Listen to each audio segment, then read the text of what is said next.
Hormuz జలసంధి. ప్రపంచంలో ఇప్పుడు హర్మూజ్ జలసంధి వైపే అన్ని దేశాలు ఆలోచిస్తూ ఉన్నాయి. ఈ జలసంధిని గనక క్లోజ్ చేసింది అంటే గనక ఇరాన్ ఇక అంతే, ఆయిల్ ట్యాంకర్లన్నీ ఆగిపోయినట్టే.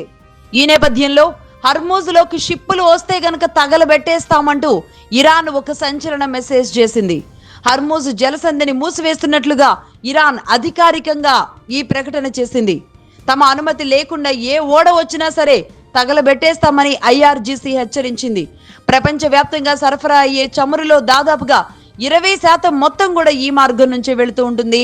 వాస్తవానికి ఇరాన్ దాడుల భయంతో మార్చి 1 నాటికే ఒక రకంగా మూసివేసిన పరిస్థితి ఉంది. అయినప్పటికీ కూడా మధ్యలో ఉన్న ట్యాంకర్లు ప్రయాణాన్ని కొనసాగిస్తూ ఉన్నాయి.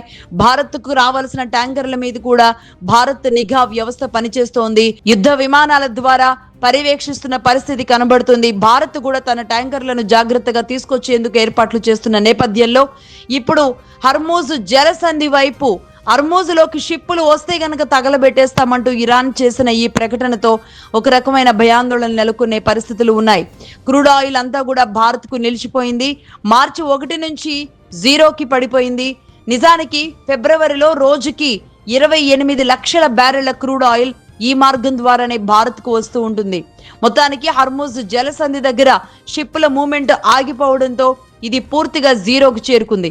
మన దేశానికి కావాల్సిన 50% చమురు, దాదాపుగా 100% ఎల్పీజీ మొత్తం కూడా ఈ రూట్ నుంచే వస్తుంది. ప్రపంచవ్యాప్తంగా సరఫరా అయ్యే చమురులో 20% హర్మూజ్ నుంచే వస్తుంది.